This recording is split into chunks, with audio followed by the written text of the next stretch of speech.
Welcome everybody to the Central Oregon Fly Tires Guild Zoom class. And I'm going to introduce my friend Jerry Criss. And he's now, you're on first, Jerry. And please introduce yourself. See if you're on speaker view. Everybody see Okay. Jerry? Yep, how's that? Does that work? Yep. Okay, Okay, Jerry, take it away. great. Well, good evening, everybody. This is a little strange with doing the Zoom and not having people sit in the room with you or something, but I was fighting it before, but I think talking with Al a little bit convinced me that, this is going to be a new way to do things, and that we get the setups right, and that the feel will be good. What I want to make sure of is that if you have a question at any time, please ask, whether you use the chat, the written chat, or just speak out. I do not have a problem with that. I want everybody to try to make sure you feel like you're getting something out of this, and I'm sure you will.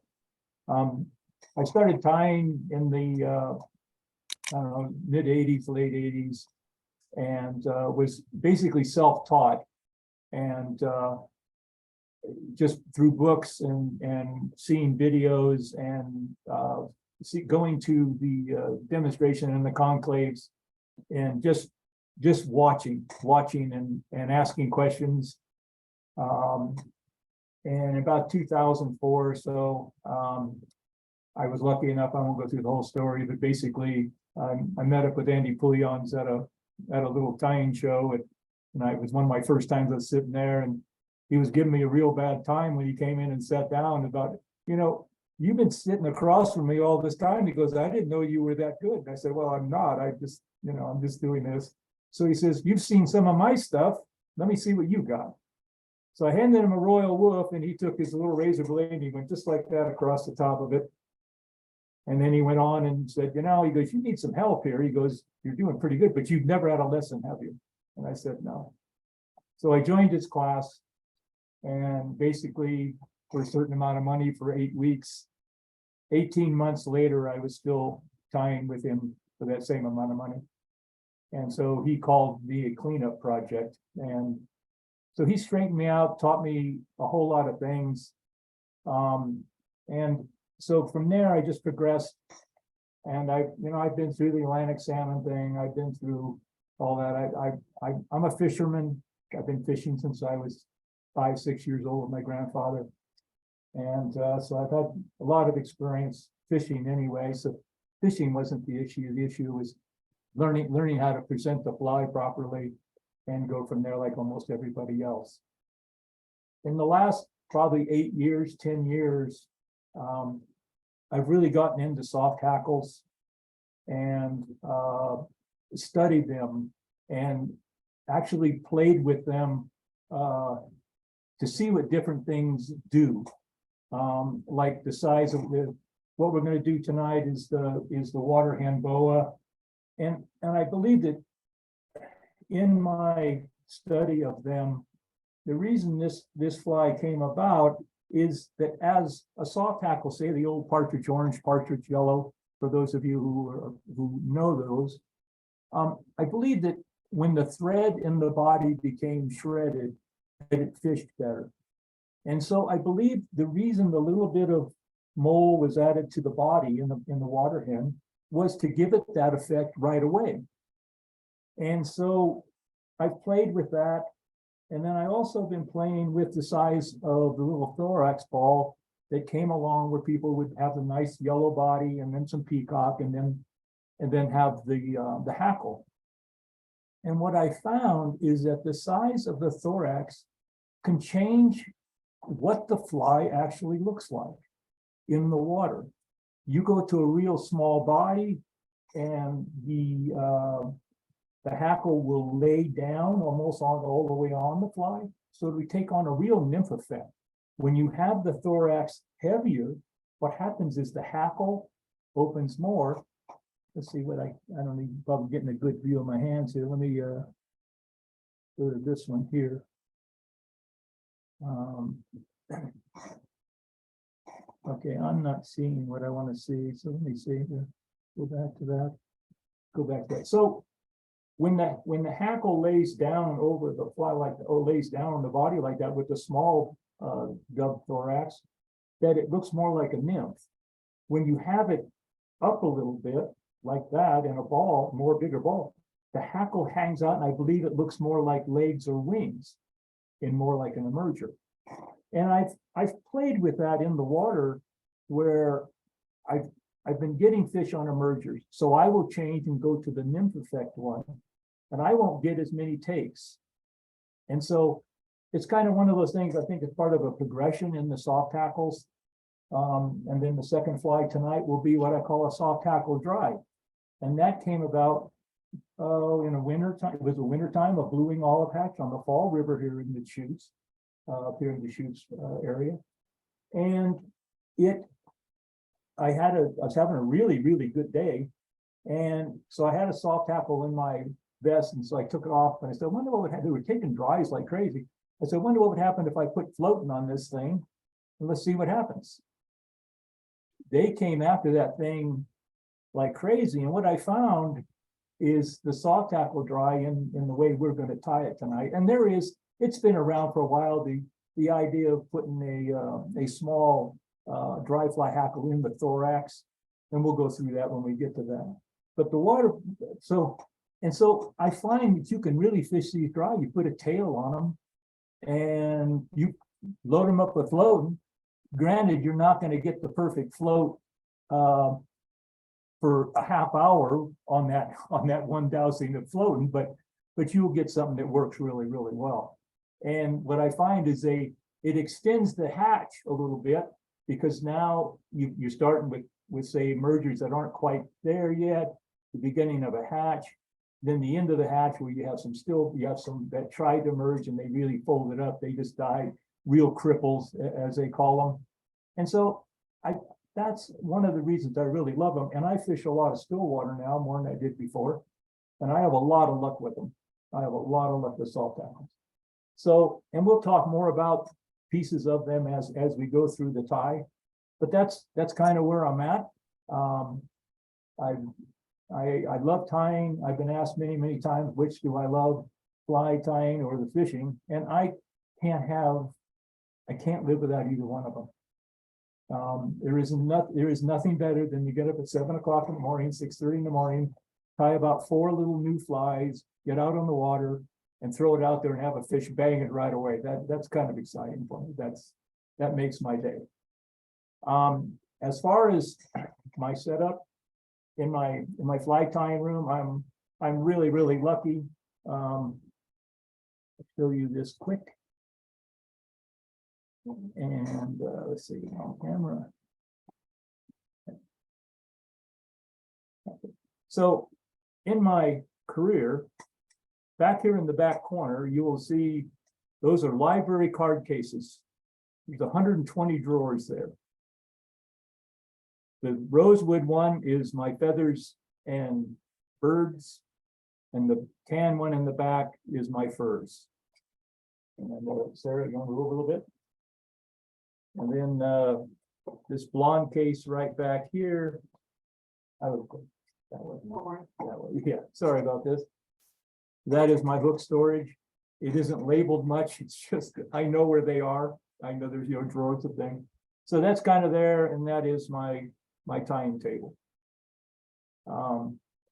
I use minimal stuff that I can.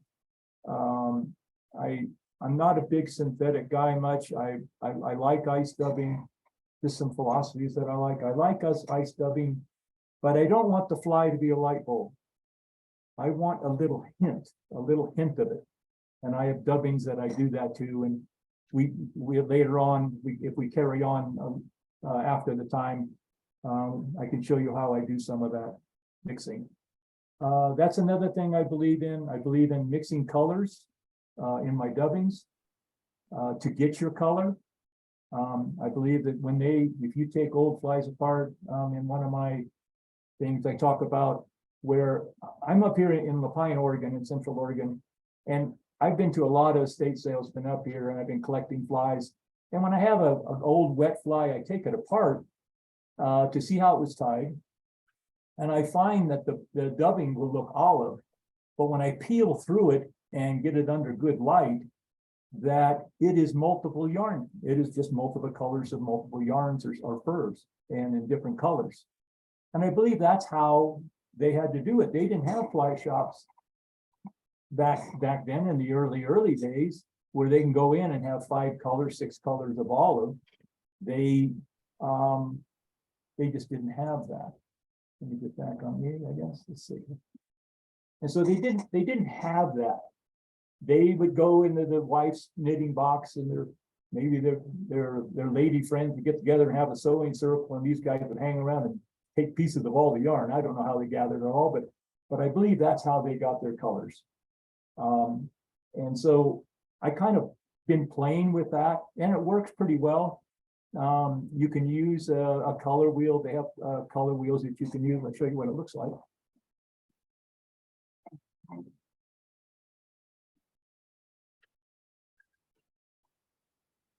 This is a color wheel. I think that shows up. It basically gives you the base colors. And if we read the directions, it's not hard to figure out what you can add to what to get what. And it works pretty well. You can't get exact what you want sometimes, but you certainly can get there. Any of you that have ever gotten Canadian mohair yarn, if you pull it apart, a brown or burnt brown, what they call, or something like that, it is multiple colors. It's blues and greens and everything else. So that's another thing I play with a little bit, trying to mix colors to get colors. I mix wire. I don't have it put together, but I put a device together where I can wind 4 to 5 colors of wire at one time. And my thought process in that was I wanted to try to make wire look like it was peacock herl with red, green, and blue and yellow. And it was kind of crazy, but anyway, but that's kind of where I'm at. I use simple tools. This is a nice good device with Wasatch tools. I was able to get that, and that's primary. That's about it for my tool set. Everything else is kind of like everybody else uses. Okay.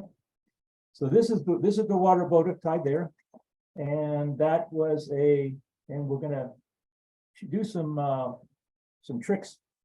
There isn't too many tricks about shrinking the hackle. If you've been on with Al Beatty and the BT tying, he showed a couple of ways, and having the hackle face forward is probably the easiest one. But we will tie this with something here and make all this work. Okay.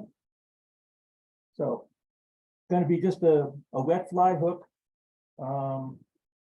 This is a Dairiki. I don't use the numbers. I have such a hard time with that. I find a hook that I really like. This is a white gap one. And I like it a lot. It works really well.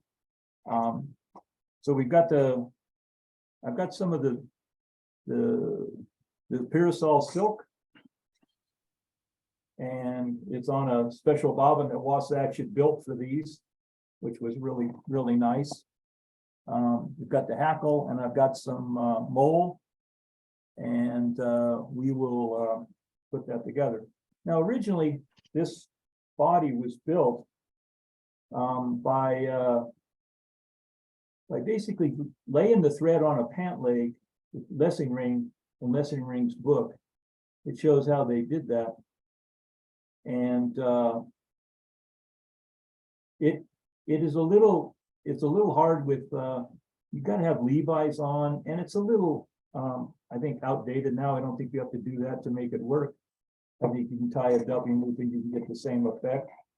I am going to backspin this a little bit. I'm going to flatten this thread out. I want this I want this leg of my dubbing loop to be flat thread.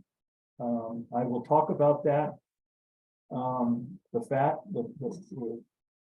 I like thread that goes flat. The old shear goes flat. The Purasol does okay. The Vivas, that is really, really nice. It's a little slick, but it does go really, really flat. And I will try to describe when I'm flat and when I'm round, because it does make a difference in your time.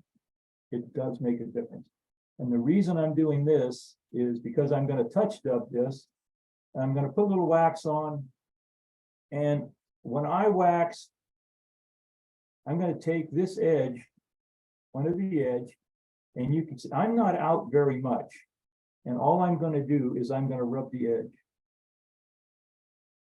That's all I need. I just want a little bit of wax on it. I've got some mole. I've got two different ones. I got a mix of a little ice dub one. Like this one here has a little bit of ice dub. I don't know whether you can see the sparkle in it.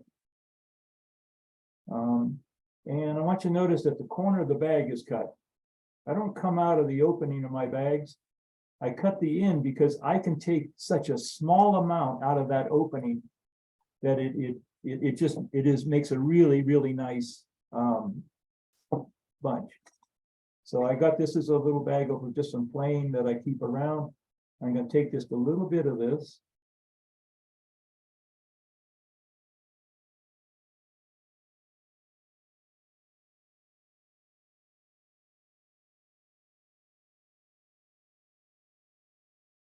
And have a little touch on there.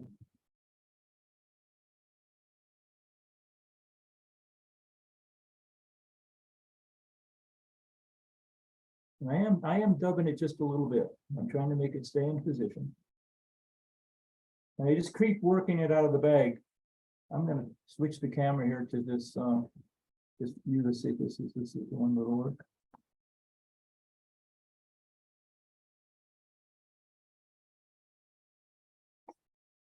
Let's see. Yeah, okay. Okay, so what I'm doing is you can see the little corners. I'm just pulling out just a little bit at a time. And that's what cutting the corner allows you to do.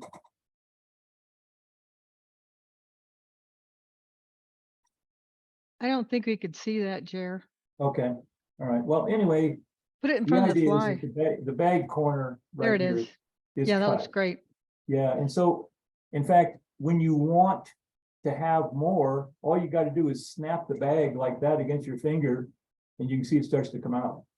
So you don't have to keep opening this. This stays nice and closed. It doesn't keep open up and get, halfway in all your storage. So again, this is just kind of just touching this. And it isn't really the way touch dubbing is done. So there.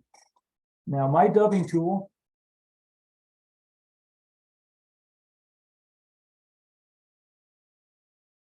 Get the right one. My dubbing tool is this. Can you see that, Chair? It's hard to see if you go back to the if you go back to the hook. time. Yeah, maybe take. Okay, it is There. That we can see that.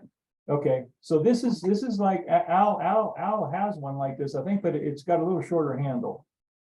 And I got this from Cal Berg at a show. Oh my God, in the 80s. I sat with him for about 2 hours at a show, and he finally at the end, he said, "Just sat here long." He goes, "Here, just take this with you." And this is my original, and it doesn't really leave the house. I have others, but this one doesn't leave the house. And I find this is all I need to spin stuff. It is designed to do a job, and it does the job really well. So I just gonna go into hook. I come up. I come over right on top of right behind my thread. I'm going to take one wrap around, and then I'm going to come around the thread, and I'm going to come around and lock it because I want that thread closed. You want that gap closed. And then all I do, let's see if I get my hand in the way, is I'm going to twist it. Just like that.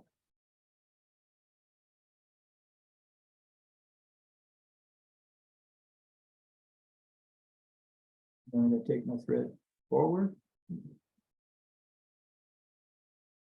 My thread is still flat.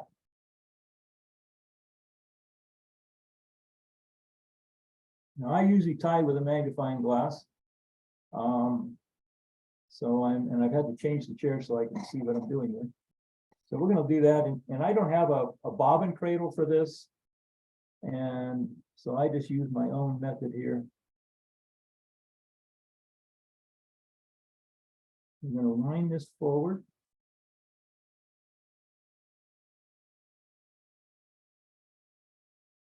And it's got a little, there's a little bit of a gap in there. Get one more, yeah, maybe not. So bring it up like this, and I'll bring this up and over. Well, let me unwind it a little bit first. So I wound up the thread. Come up. I'm wiggling it. Uh-oh. We did the magic trick, we broke.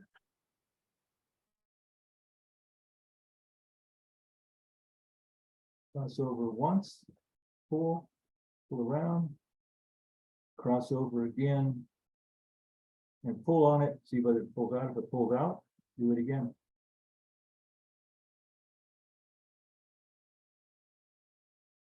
Twice with this. Sometimes the parasol doesn't walk as well as regular thread. Okay. And I think what I caught there, I caught the unclosed hook eye. It is one of the things I can that I kind of watch for when you buy new hooks. Buy a bag of hooks, make sure the eyes are closed.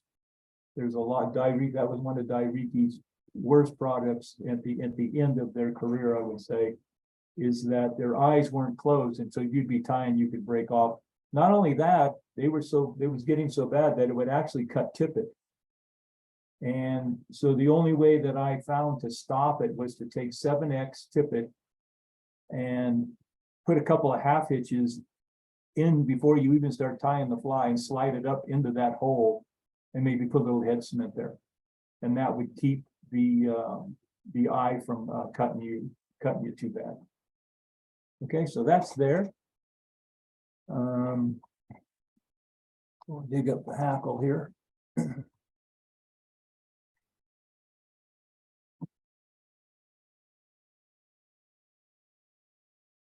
Now this was a long one. So let's see, where did my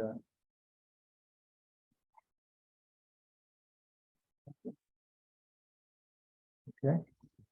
Somebody's beating me to punch you. Oh, here we go.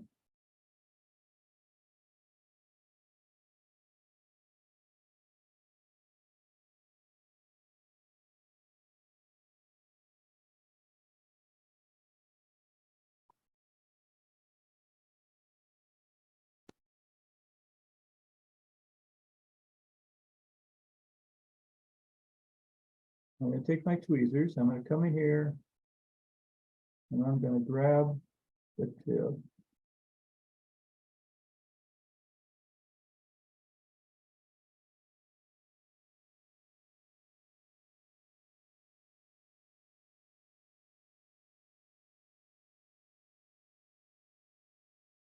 So I have this little tip.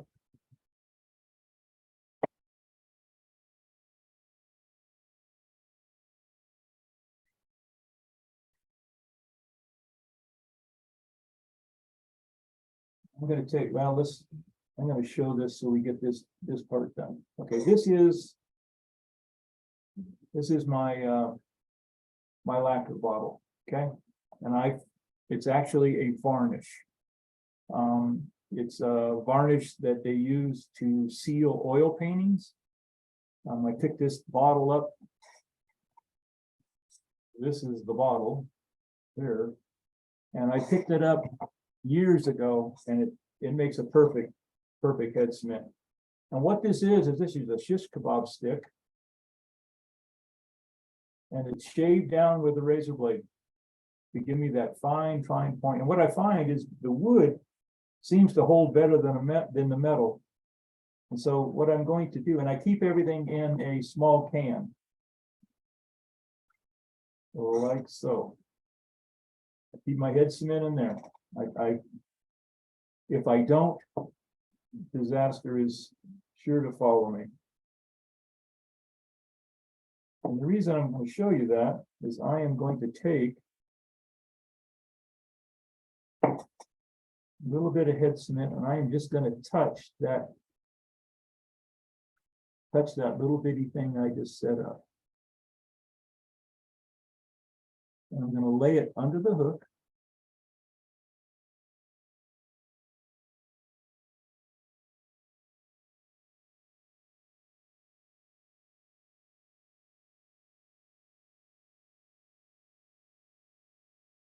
Okay. Now, my hackle pliers I use are these little thin metal ones. I have taken them and put right here a dab of shoe glue.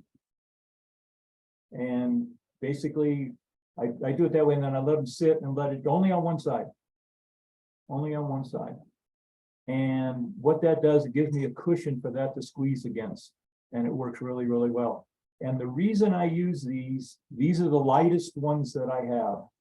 And what I found is as I'm maneuvering this hackle plier, the heavier ones, if they move wrong sometimes, with this being as thin as it is right there, it'll break. These lighter ones, it's just like having a lighter tool to work with, and it just doesn't do that as often. I'm going to get this clipped on. Slide it up.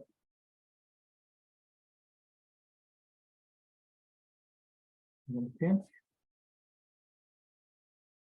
Pinch. Oh, came out. Did it break? Yeah, it broke.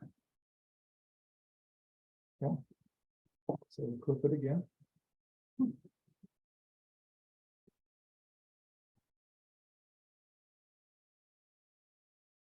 we'll take that.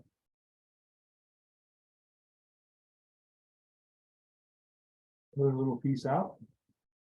Again, one of the things that I learned from Andy was that you can fight material all day long, and pretty soon it's like the material is smarter than you. And I'm sorry, it's not. If you got a piece that doesn't go in right or something, take it out and just do it over. Don't try to do it. Don't try to clean it up by adding thread wraps. That doesn't work. It just doesn't work. It gets worse, in fact.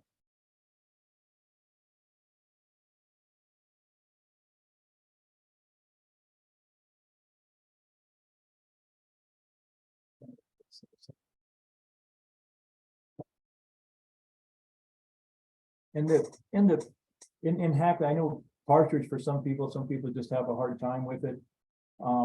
You can use let's switch the camera around here a little bit, see if I get the right one this time.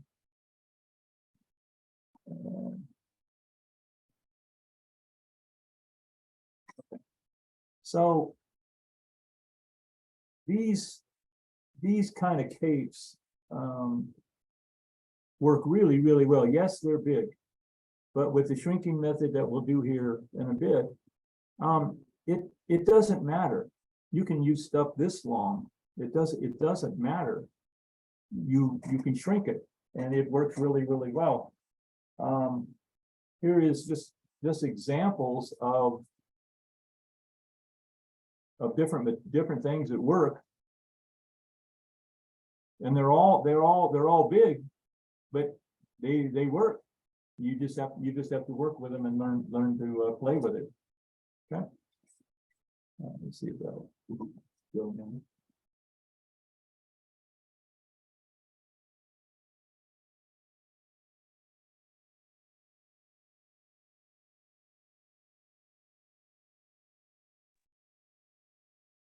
Change camera. Oh, Thank you. Whoop.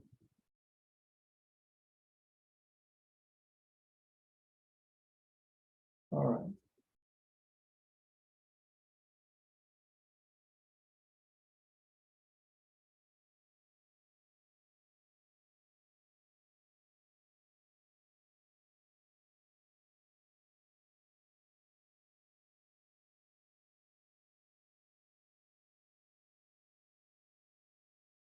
And come around. And I'm going to stop right there. Now, what I'm going to do now is the same thing I do if I'm doing dry fly hackle. Another thing that I kind of learned. So I'm going to take my right hand and I'm going to roll it out like that. And what I'm going to do is I'm going to provide myself a small gap that I can see, and I'm going to push this, and I'm going to wiggle the thread just like you were. I'm going to wiggle it around.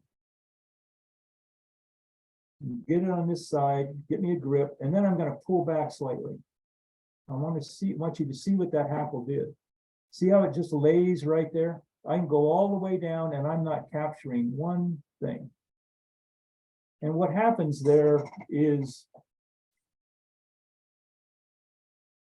easier to do with my hands. What happens there, and this is in any dry fly.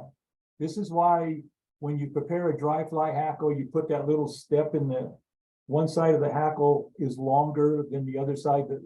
I call it the leading edge, which is the edge going over the vise. The reason we have that step is that that first wind, if you tie it in, you tie real tight right there, it can't do anything but go out. It can't do anything like that. And the same thing when you tie off. If you take your thread and you just have your hackle wound and you take that thread through here, these 2 or 3 barbs can't do anything but lay down. It's physically impossible to stop that. The only way you can stop it is you lay your thread in here, you pull this arm back a little bit, and what happens is the thread will slide right down that rachis just like that. And you'll have that hackle will be perfect for you. It's like that's sitting right there. The other thing it does is when you come in to go to cut it, I don't have any Change mess. cameras. Yep. Thank you. So when I cut that, there was nothing there. There's nothing, I have nothing laying forward, nothing at all. I got a little stub sticking up there. We'll catch that a little bit. And now I'm going to flatten my thread out.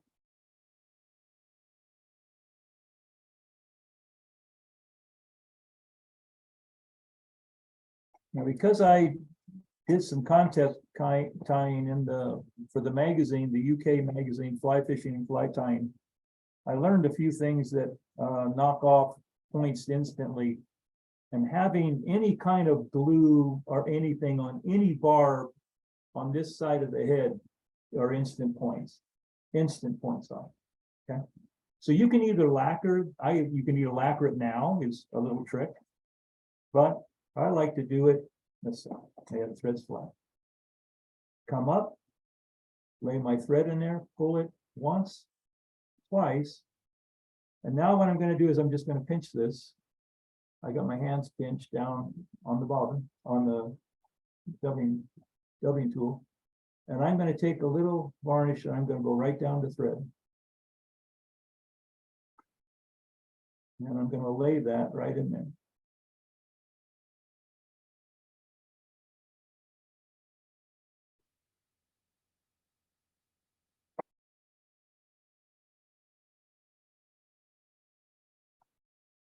Okay, so there we have our water bone.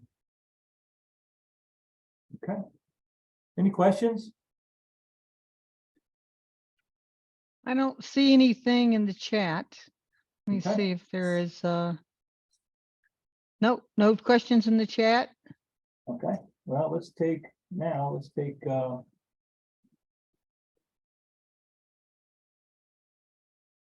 put another hook in, and let's take one of these big hackles here, and let's let's shrink it. Show you that method there.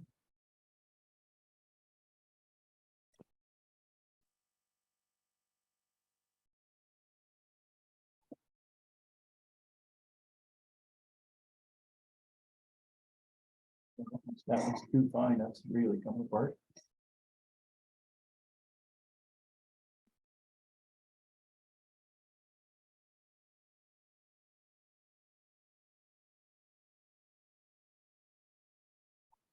Now, I save all these trimmings that I get, and I put them in a box. I have a box, I'll show you what I got going. My battery is low. I've unplugged almost everything from it. Yeah, my battery is low, Cher. What does that mean? Which device? My computer. Oh, hang on. Hang on.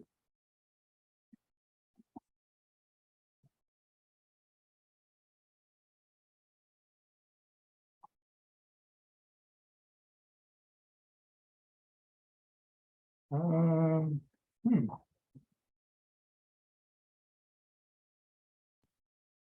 There we go. That's okay. I must have caught the cord. So we're all right. We're back up. We're good. We'll be good, I think. Hey, where was I? Okay. Getting the hackle.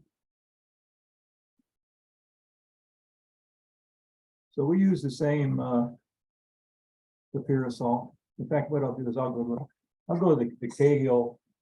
This is a sheer Cahill to play with here. Put a little base down. I was going to show you my box of junk material. Yeah, stuff that I cut off, I just saved. And back Sherry and I were talking about it. She asked, what do you do with it? I said, well, I could take pieces of it and grind it up and make some real nice encased caddis. It seems to work really, really well. So, okay, so you can see that this is pretty long stuff here. So we'll see if we can make a short one. The two ways you can do it is the over the front method. Let's see which way I want to do that. I want to do it this way. Okay. Take all the stuff off one side.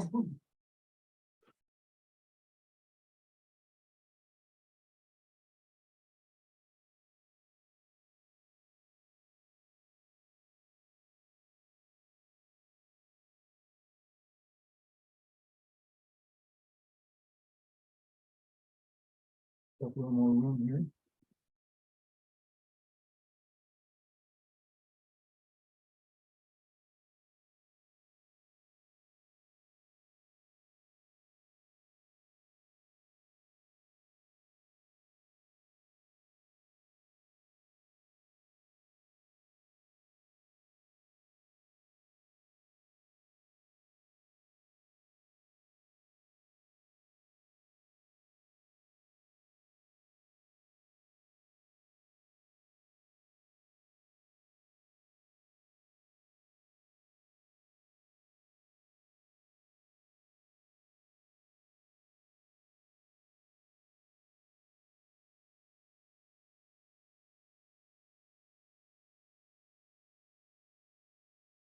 It's almost like making a tinkera fly.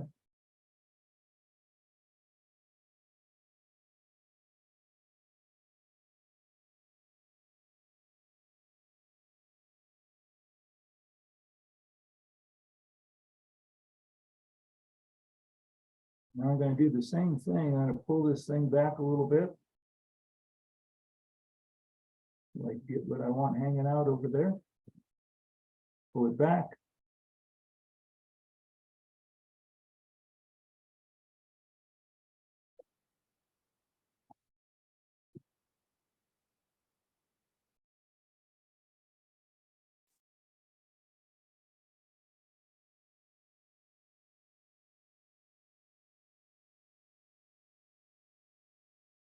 them off these pieces.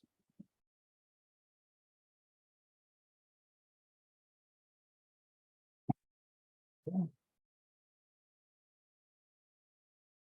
And then pinch them so they don't stick up too much and start coming back. Now we're going to make the body for this. Show you a different material here. Let's see, let's go to the material camera. Okay. Now does that show up, Chair, at all? Yeah, it looks good so far. Okay. Okay. What this is you go to a bead store and it is their bead cord. It's the different colors of bead cord. And this stuff will lay as flat as you can be. It is spectacular for bodies. As you can see, it comes in colors, and I've got another box that has 3 or 4 more colors. And it's just a bead cord. And it makes really, really, really pretty bodies. Tinsels and your ribbing materials lay really, really nice over it. So we're going to put a piece of that in there. Let's see. Dig one out.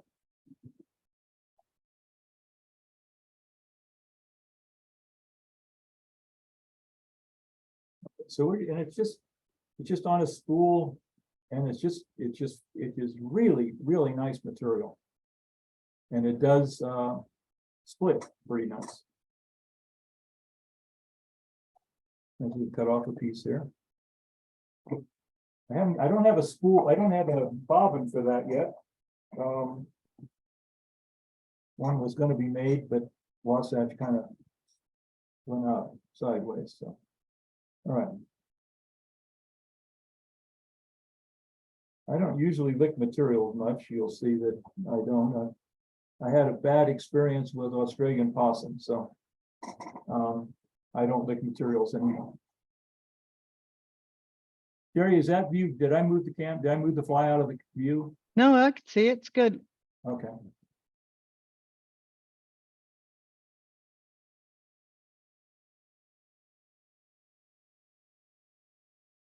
I'm going to keep it on the bottom. Keep it on the bottom by keeping the angle.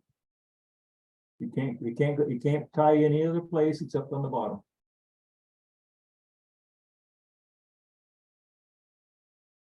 Stop a little bit. Slide thread back out. Forward.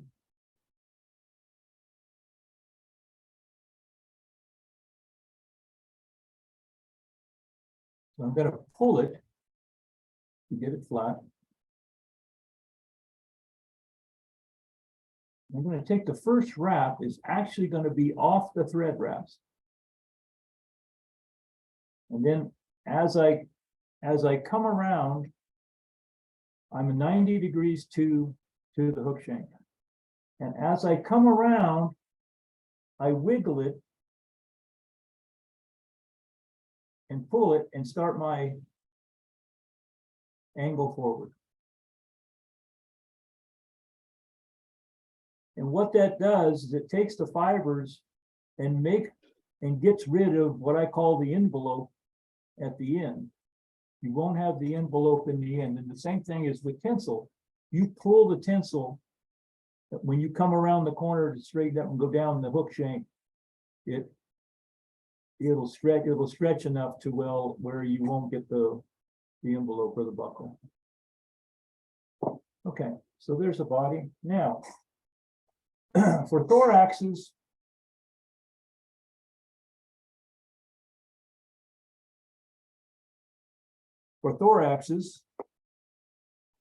I take, and that's a box that I built up, and almost all of those have some kind of ice dug in them.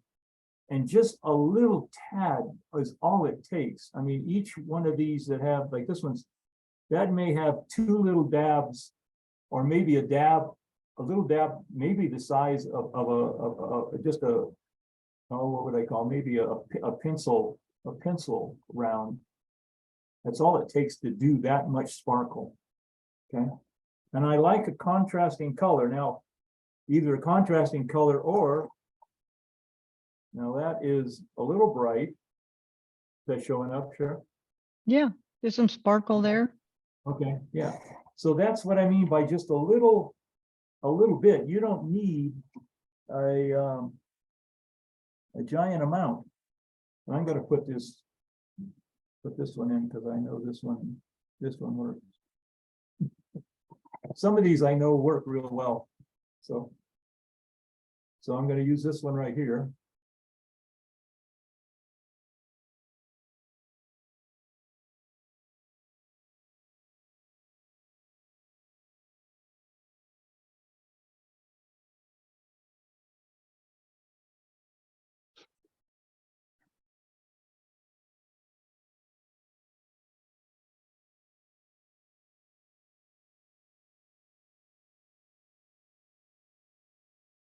Okay, so we get there.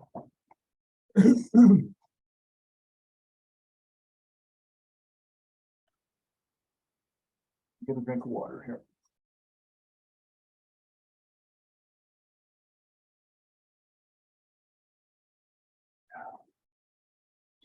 Okay. So we have that in there, it's tight in there. And what I like to do, this is just as a fly that I would fish. And by the way, one of the things that got me in trouble with Andy one time, I was tying a fly and it kind of went sideways a little bit. And he goes, "You can do anything with that?" And I said, "Well, it's a fishing fly." And he kind of got on me a little bit. He said, "You know," he goes, "these are some of the most beautiful creatures in the world that we go after." He goes, "Don't you think they deserve your very best every time you tie a fly?" And so that kind of set me off. But it was, it was kind of, when you think about it, now this is a nerve. When you have a root canal, this is the tool you use.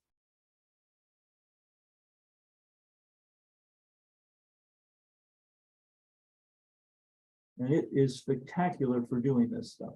It is. You just ask your dentist for those. Yeah, or this one was actually made. This was one I found in a shop years ago. And then, subsequently I asked my dentist for some and I've got some. And it's, you push this way and it's fine, but you go to pull backwards and it grabs you. It's very, very sharp. It'll cut threads. You saw that I just touched it and you can see the effect that it had. All right, we're going to take and push this back. Let me get my smaller one.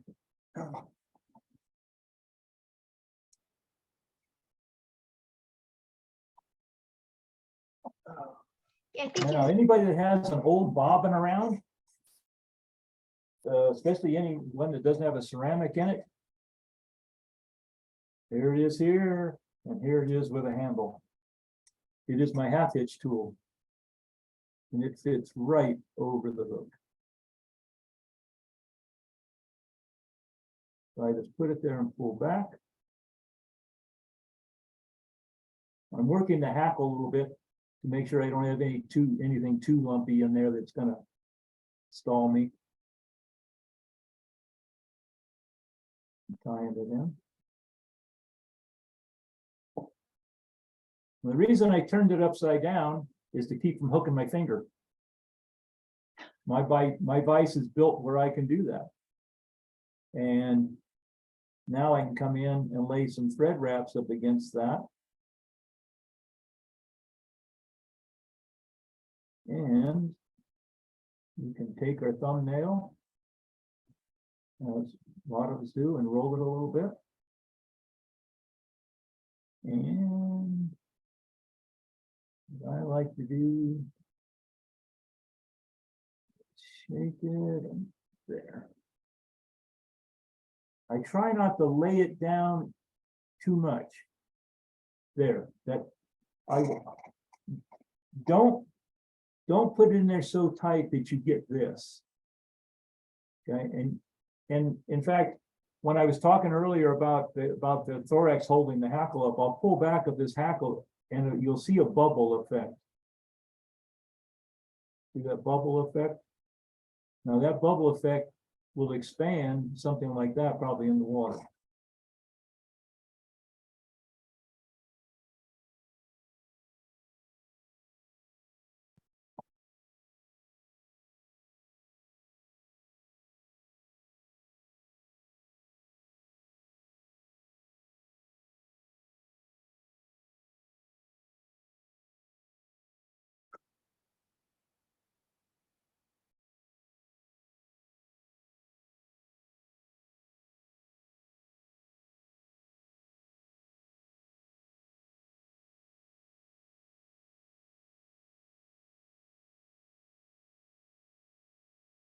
And that's that.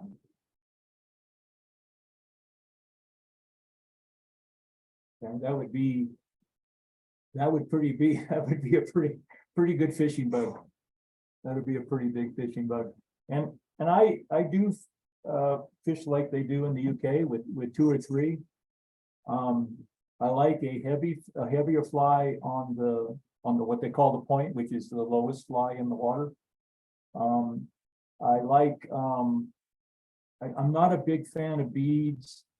I really have no problem if you put the bead behind the hackle and you hide it, but I don't care for beaded flies. You can weight up flies right in the thorax, and sometimes I think it's more than the bead, and I think the bead is more than an attractor than it is. Sometimes I think that's what's really making it. Isn't necessarily that it's getting it deeper. And then I'll hang these in the second fly up, and then the top fly will be more of a merger type, kind of like you're getting the whole cycle of the bug on the way up. Okay, and then whatever they start taking, then that's kind of what I key in on. Okay, so another way to shorten that up isn't the most popular way. How are we doing on time, Sheriff? Good. You're good shape. Okay.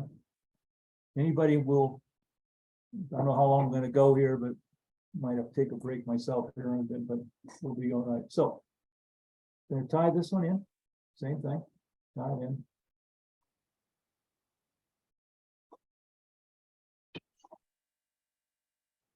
We'll use that same color of flat. And you see that I put it in, I aim at the other direction over there and bring it around. From the bottom. Whoop. Pull it too hard.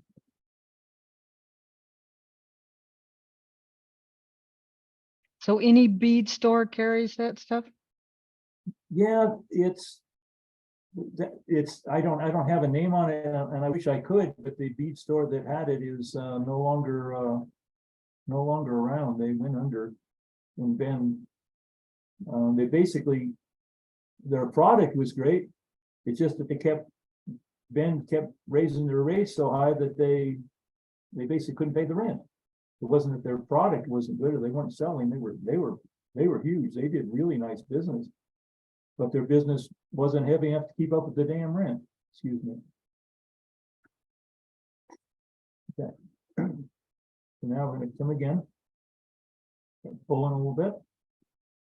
Put the first wrap behind my body.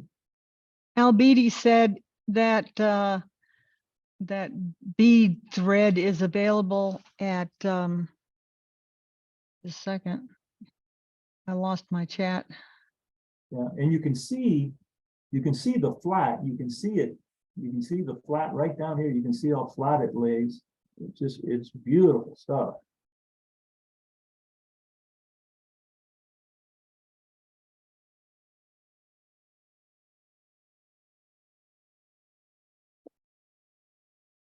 A craft warehouse in Boise.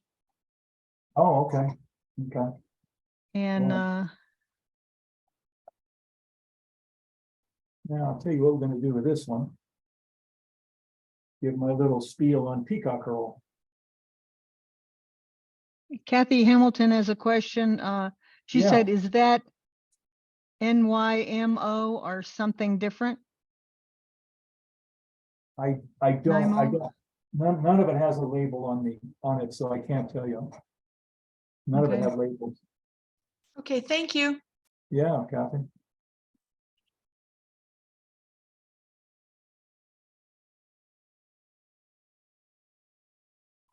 Okay. So in peacock herl, there are sizes. And here is some fine stuff. And here is some thicker stuff. You can see that it's different. It really is different in size. And here's another one. And I buy at craft stores. I don't buy bulk peacock herl in the bundle. I don't. It doesn't work for me. It breaks. It breaks in the middle, not just on the end. And I'm going to show you a little trick right now, how to tell where to do that. I'm going to take off just 2 pieces. Let's see. We're off camera. Oh, are we on camera now? Yes. Okay. So I'm going to take off 2 pieces. I'm going to take off one there, and I'm going to go down a ways. I'm going to take off another one.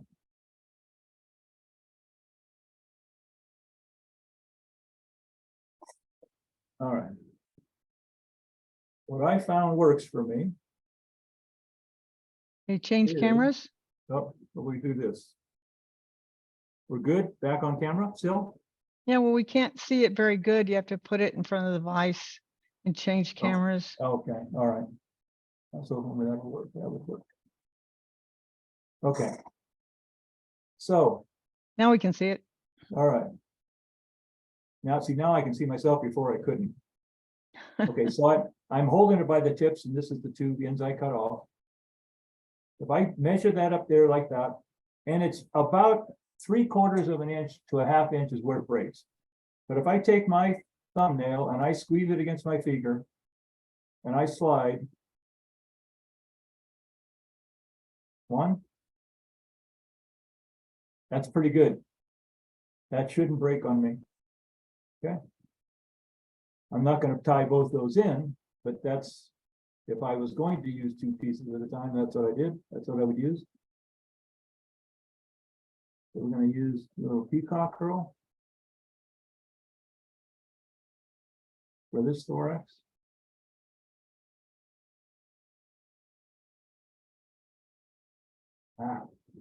They made me a liar, didn't it?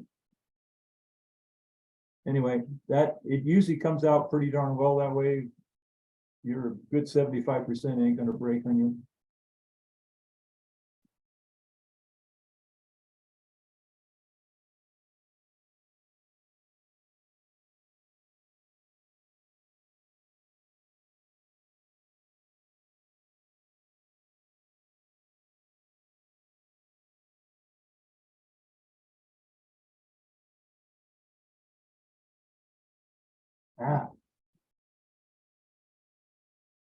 Okay. Yeah, the other one.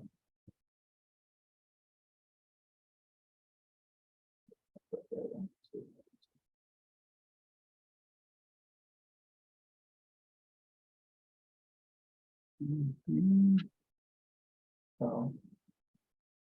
Oh, we lost my body. Yeah.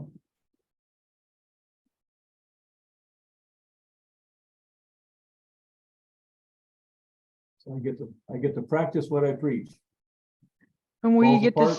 see you do it twice too, which is nice. You get to see me do it twice, exactly. Get the spool back out.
I'm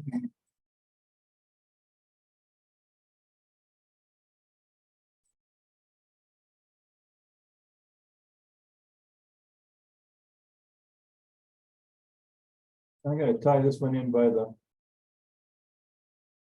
butt end. And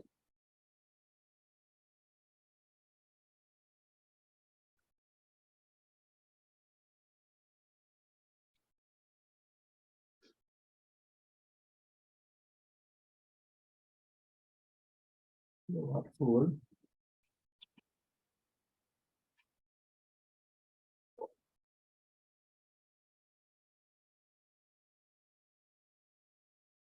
Again, I used the same method. I pulled back on it to get it clear.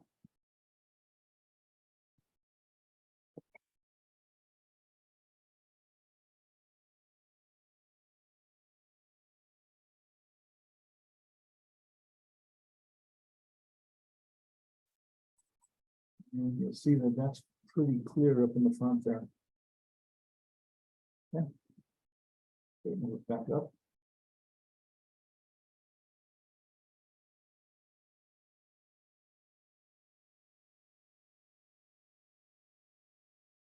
Branch this thread up a little bit. It's still pretty flat, so we're in good shape.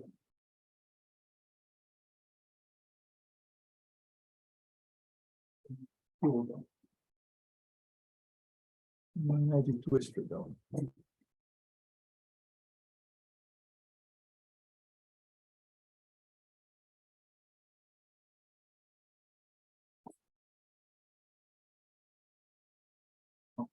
So Jerry, are you gonna use another big feather so we Yeah, can I'm gonna use see how another you big did feather. that? What we're gonna do is we're gonna put in a dubbing loop this time.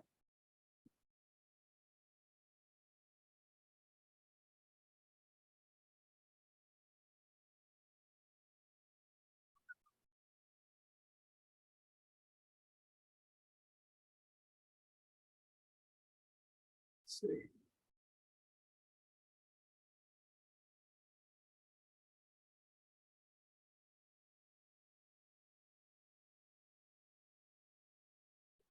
Perfect.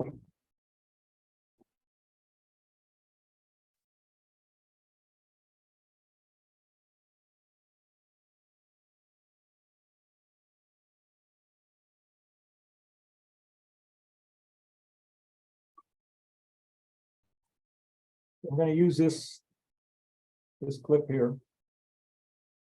This is probably the best clip for doing stuff that has been invented so far. I'll tell you that. Better than the plastic petitine clips. So I'm gonna clip about that much. And then I'm gonna take my scissors and I'm gonna cut right along the rachis.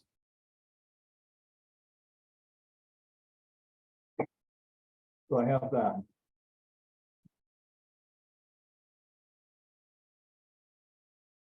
The reason I really like this clip is, see the shape right here, this point, is I can get right in next to the hook shank if I want.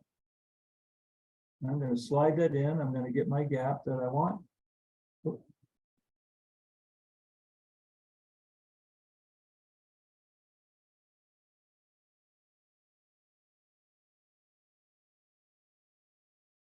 Yeah. All right, we'll do that. There we go.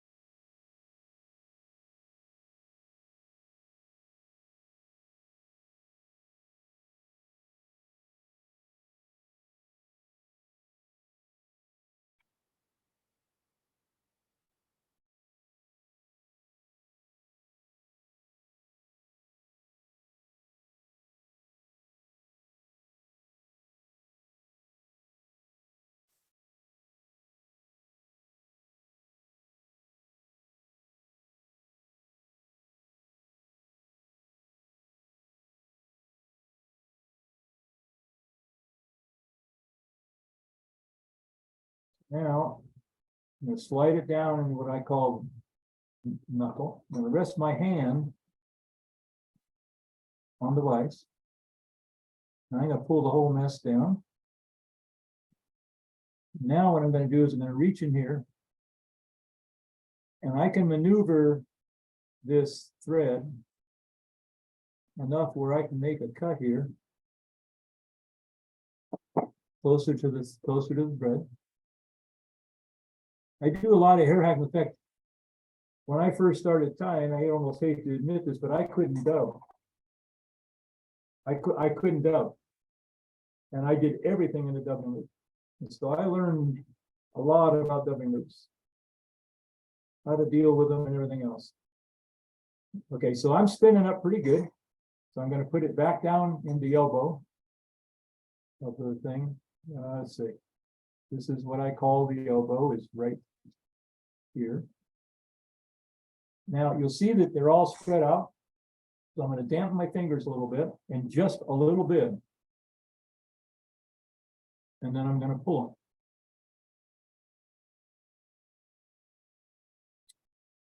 And you want to be careful of how much water or how much dampness you do, because you can put water into the threads. So when you wrap this, when it dries later, it'll be loose, if that makes sense. I'm going to drive it back. I'm going to pull them back. And whether you're doing feathers or you're doing hair, you do not want to put one wrap on top of another. It is a wrap in front of a wrap. So I come down. When I come down here, I'm basically empty. I don't have anything left. So what I do is I come around and one more time, pinch it one more time. And then I go around, I throw the thread around it twice, and then pull up, and I broke my thread.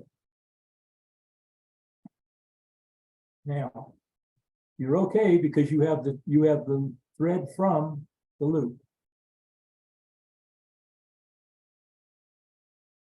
And that's really what I wanted to show you, was that you had the thread from the loop to save you.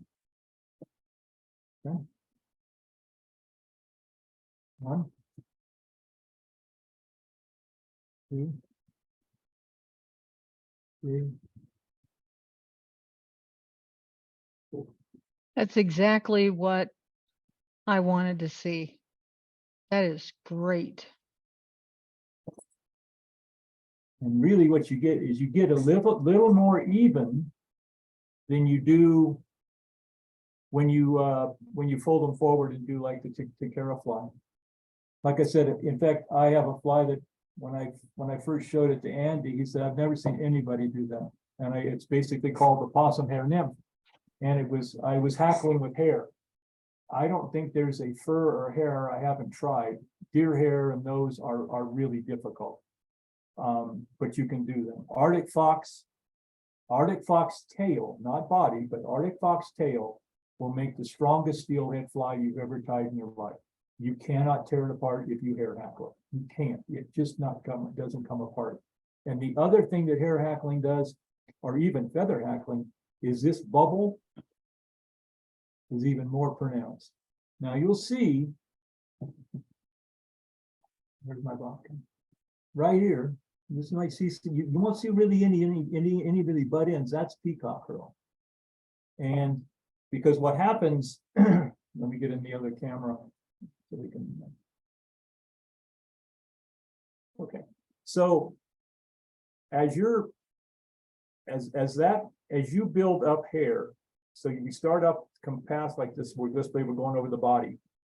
As you add another wind or another wrap, let's just say, those little butt ends, you keep going like this. So one layer can't lay all the way down, so you get these beautiful bubble effects on the head of a fly when you hair hackle. It's just gorgeous how pretty it is. And depending on what you want to put in it, with what I'm going to show you here in a little while, you can actually blend hair, you can blend fur, you can blend any combination of feathers you want And you can put them in a hackle. You can put them in the dubbing loop. Okay, so that's that way. All right. So what's our time? How are we doing here? Oh, we're doing pretty good. All right, let's do the hair. It's all back. 6:14. Okay. Everybody hanging in there?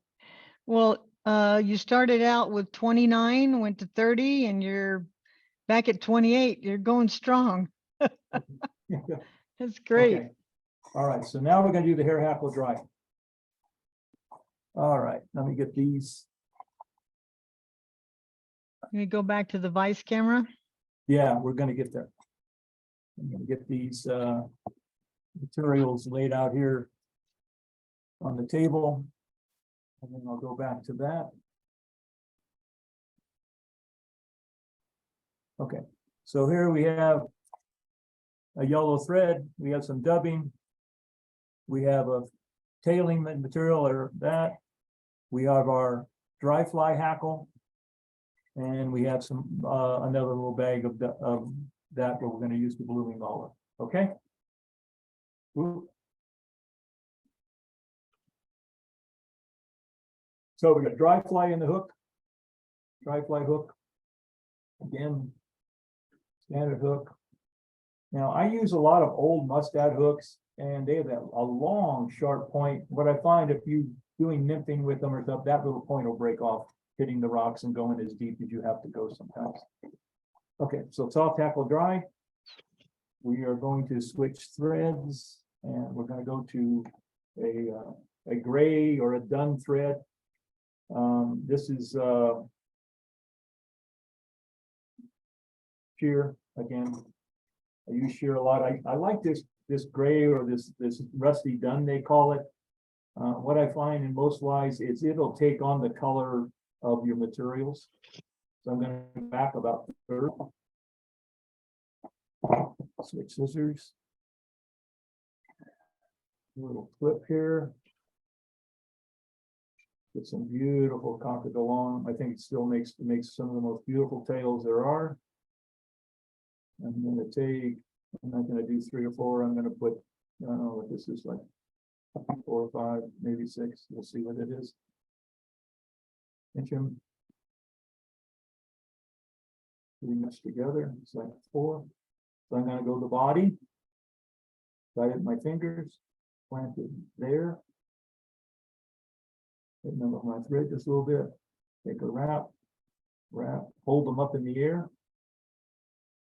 Take the sides. Yep. And I hold them up in the air. And I roll it a little bit. There. And flatten my thread out a little bit right there.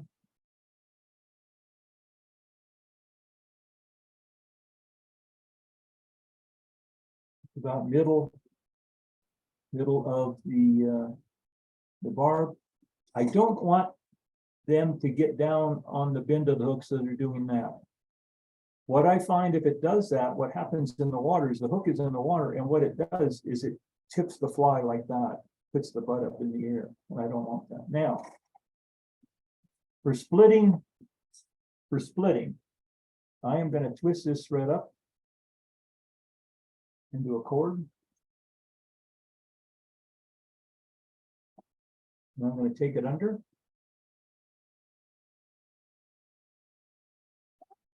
I'm going to pull on it.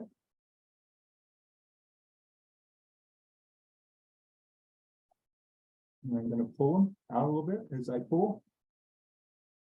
And I'm going to take one. Get that tight. Back under there. And I'm going to take a wrap way out in front. No, I'm not going to take the wrap back yet. Now I'm going to take, put my finger on it, I'm getting my thread flat. This bobbin is really loose. I'm going to have to fix it here in a second. So now I'm going to do is I'm going to take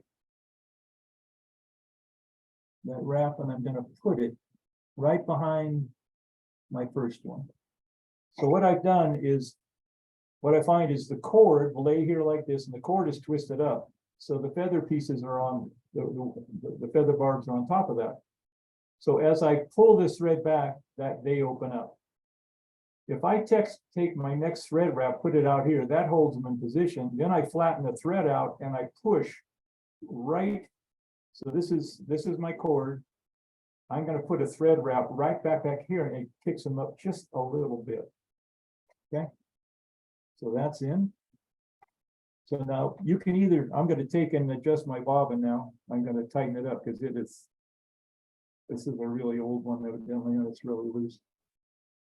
Okay, so if I was going to rib this, what I like to rib it with is Parasol silk, or a or uni thread, which really stays as a cord. If I was going to rib this, I would rib it with that. But we'll go without a rib. We'll just put the dubbing in. And again, I'll show you the bag, how the bag works. There you go. Okay, slithered my bag, right? Okay, so I'm going to shake it. And there it is, already coming out. Okay.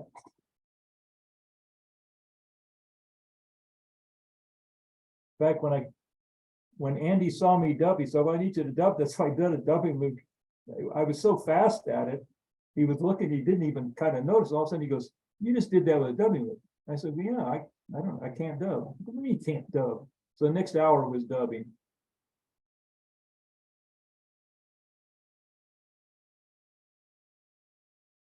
And I find that what I like to do in dubbing is I like to coat the thread. If I'm going to go heavy, and that other thing is, there's one of those little balls that sometimes come in the dub that's in, happens to be in that. I don't know how that happens, but boy, you can get a bag of it and you can't get away from it. It's just terrible. So I'm gonna take that in there. I'm going to tighten that up. Take the wrap. I'm going to stop because I'm going to need some more. Don't go to the end, please. Stop and fill it up.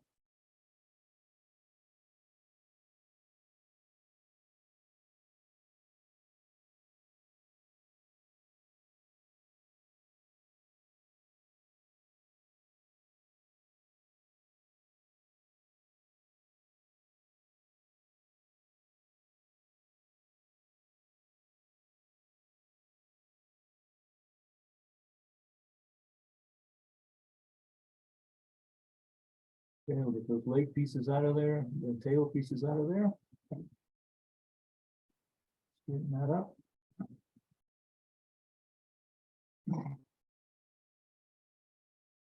Now we're going to take a size 20 or 18 thereabouts. Let's see, this one will do a we will do this furnace color. I think that's a little bigger than I want. Hang on, let me get a little box in.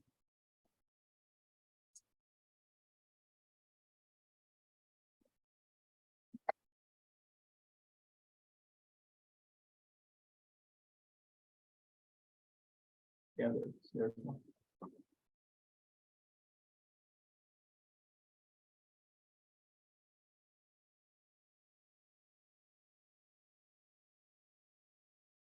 Okay, so we're going to take a dry fly hackle, somewhere 18, 16, something like that. We're going to put the step in it.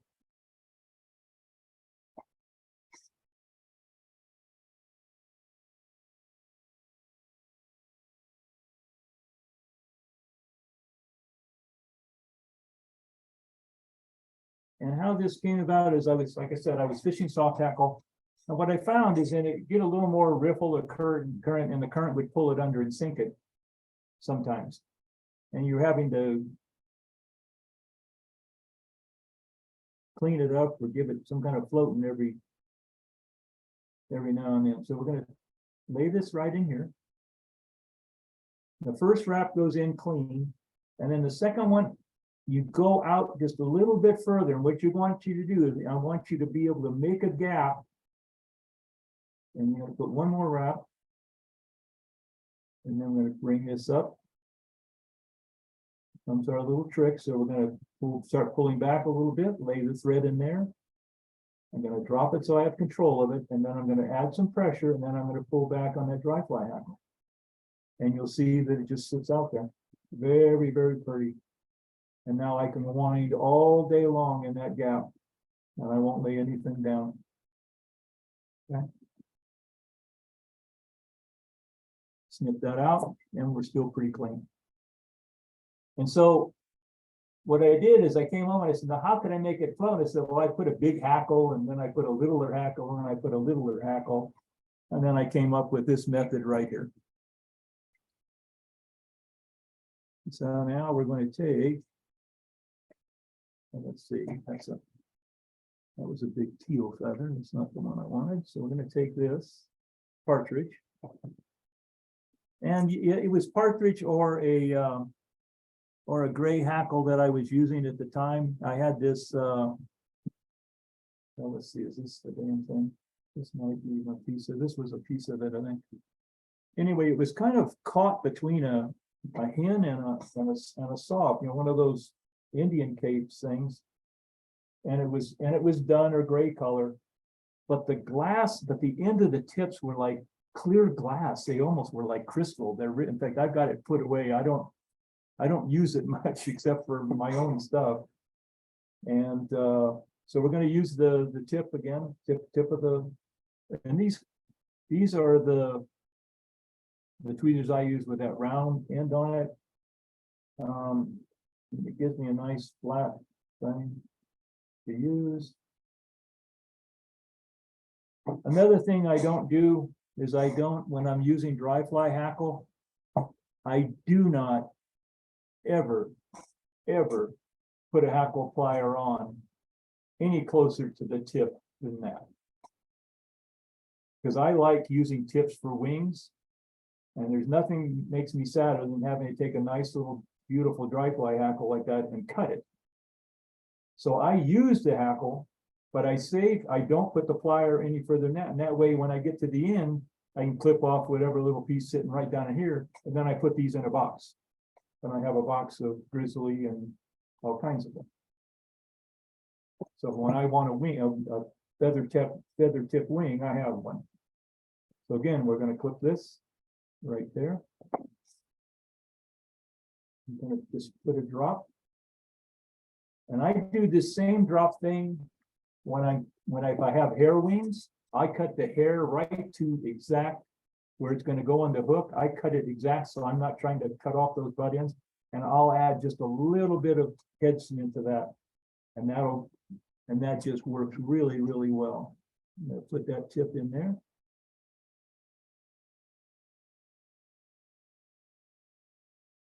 And there's a reason for that gap. And I'll show you what that reason is in a moment. Get that tight in there, nice and tight. All right, any questions so far?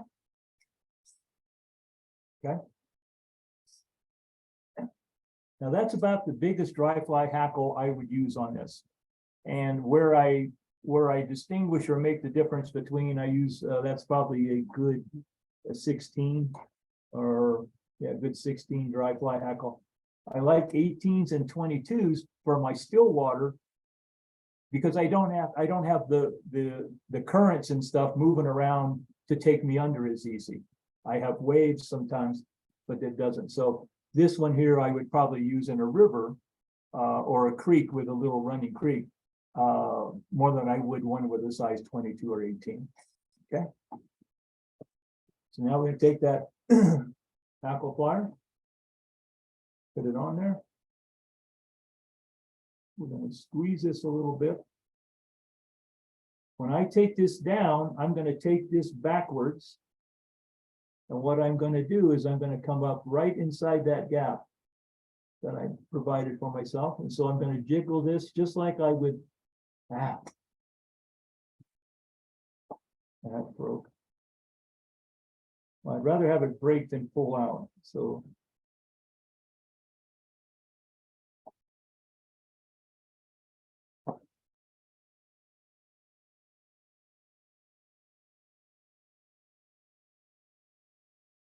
Let's go to a different feather here. And what we're going to do is we're going to take that first wrap of the hackle and we're going to go inside that gap. And that helps me stand that whole thing up really, really nicely. And it holds the, I use frog spanny or equivalent. And that makes a difference.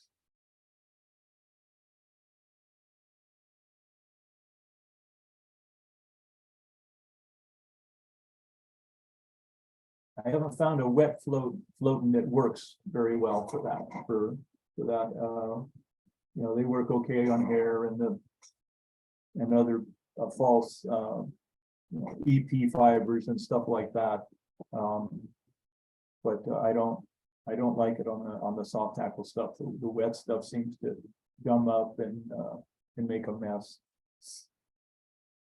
And I work a little bit with CDC. I like hackling CDC and dubbing loops and stuff. But it's a material that it's so hard to keep clean for me. Okay, so we're going to go inside.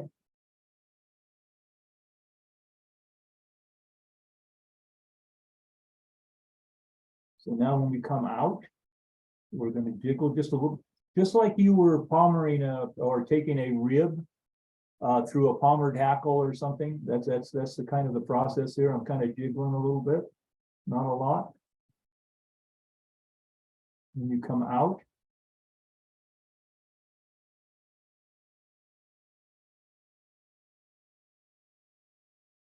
more wrap.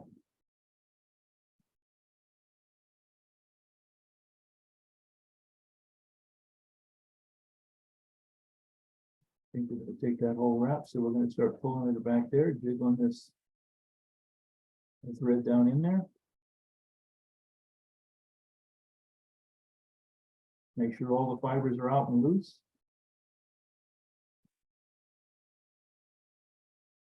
Back a little bit.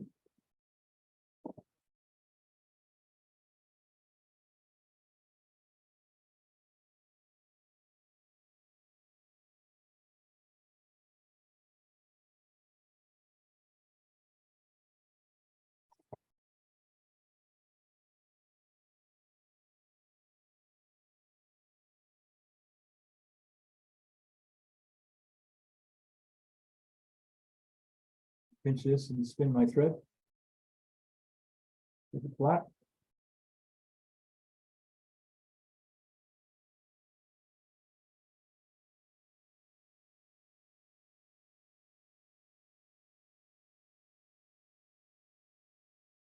I don't know how many, I know there's some Atlantic salmon fly tires out there. One of the things that I came up with was I like a real heavy bobbin when I'm doing that kind of work because you're using such few thread wraps to hold stuff that it can get loose while you're preparing a piece of material or something. So what I did is I use the pencil lead that they use for like drop shot and stuff in bait fishing. You cut a piece of that lead, you put it inside the spool of thread, and that gives you weight to hold it. And it works really, really well. Okay, again, we're just going to start our one wrap in that. So we're going to pull down on that. Get a little lacquer on here. And we're going to drag that down. And then wrap that in.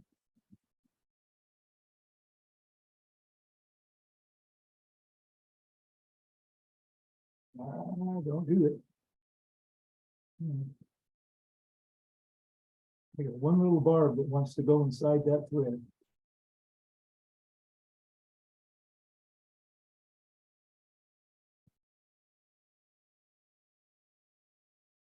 That's the soft tackle dry. That's a really, really nice tie. They, what is that? What's that fuzz? It's a fuzz from the thread. I don't know what the fuzz is. Yeah, that's cool. There's a hair or something hanging down. I'm trying to figure out where it is, where it's from. It's weird. You tie in this camera and you see stuff you've never seen before. It's there. It is there, isn't it? You know what? I wonder I think we're good. I wonder if that thread broke. I'm gonna make sure. And what I'm gonna do is I'm gonna show you how I lacquer. Also, I wanted to make sure I showed that tonight.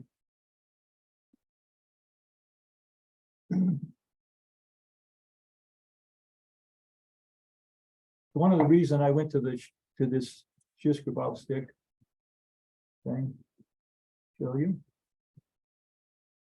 The time for that contest was so crazy at times. I tied it quite a few years in it. The best I ever did was second. And the year I got second place, I got an email back from a gentleman named Gordon McKenzie, who wrote the book on hair hackling. And I met him in Seaside, California one time at a little show. And he was blown away. He said, "You're the only one in the US I've ever seen hair hackle." He goes, "What's wrong with you people?" So he gave me a lesson for about 2 hours. I've been real lucky with teachers. And so he sends me this email and he goes, "Jerry," he goes, "you did really, really well, but you lost 3 points. You lost by 3 points." And then it was ... And it said US -1. It was said U -1, S -1, A -1. It was because I was from America. That's why I lost. And there was an argument evidently that, so, but it was okay. It was fun doing it. Okay, so how do I lacquer? Let me get the thing cleaned off a little bit because I get a little shorter on the tip. And the reason I like this little bottle up there, just so you know, is that I look right down in here and I know just how much lacquer my stick is getting. Okay. Now I'm going to see if I'm going to try to put a drop on there so I can show you what happens now. Most people know about capillary action. So you see that drop that's hanging on there? You can see a little drop, see right on the end almost. Yeah. Okay, if I go like this, it's going to take it all. If I go back like this and I lean it back and I just lay my tip up there, just a point, and I slide this up here, I can control how much comes off of the stick. Ah, excellent. That Okay. is a really good hint. Now, where Excellent. Excellent. that really comes in is when you're trying to finish up an Atlantic salmon fly. I'm telling you, you start using that, lay even your bobcat, doesn't matter. I just like that shave stick thing. It's just one of those things that came about me one time, and like I said, it sits in the bottle, and depending on what I'm tying, this is a piece of foam up here. It's just a piece of foam. And that will stay there. That is it. I don't tighten it down. I don't put anything. The little bit of lacquer that gets around the hole while I'm tying from wiping off or whatever, that seals that enough for this varnish to hold. It holds. In fact, this is the first fresh batch of varnish I put in there in probably 3 years. Okay. Well, Jerry, I have some comments from people that have left. Okay. Val said, unfortunately, she has to leave. Thanks so much. I love being able to watch your fingers close up. And and Jerry Ning, I don't know how Gerald. So Jerry, great presentation tonight. A lot of great information and tips. And John Krebs says, good to see you, Jerry. Nice job. And Al Beatty said, great presentation. I love the camera setup. Vanessa, which I think is Ben, good job. Well, that would be my that's my grandson. Hey Ben, how you doing, buddy? Well, he watched the whole time. Oh, great. Yeah, he has I can't even remember how old he was. He sat in my lap, and I expect I have his fly up here in the cabinet. So is he a tire, Jerry? Pardon? Is he a tire? He can do it. I think All he right. could do it if he worked at it. He's, you know, he's into his baseball and whatever now. And, when he comes up, he has a Marlin to his repertoire. And, what's the other one you got, Benny?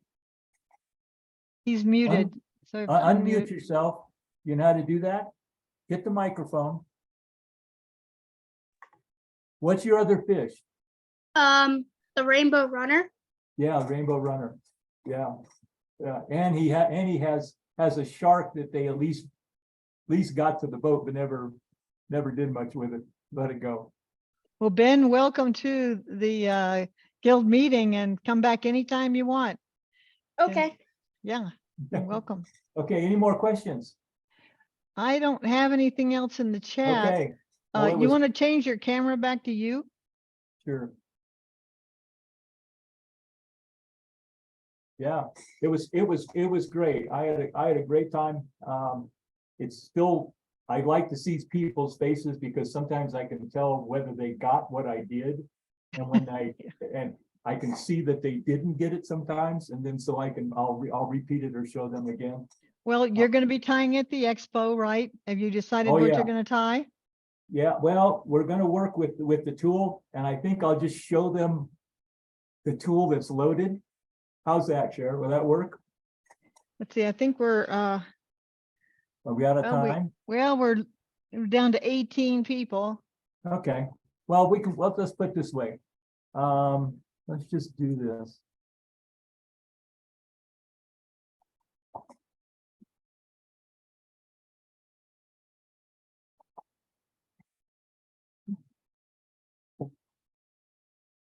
This is a tool. Okay, we need to get up close, yeah, so we can see it. Okay. Okay. There is two colors of mallard in the one side, and there's two colors of Arctic fox in that. Uh-huh. Here is some purple and some silver fox that's been mixed. And basically anything you can slide inside that comb, you can pull off and put in a dubbing loop. So you're going to be demoing that at the expo? Yes, and Excellent. I am going to, I've already worked out the details for it. I will be having a green Highlander soft tackle. Ooh, sounds And really good. the hackle will have as You put much that back on of- your face? Yeah.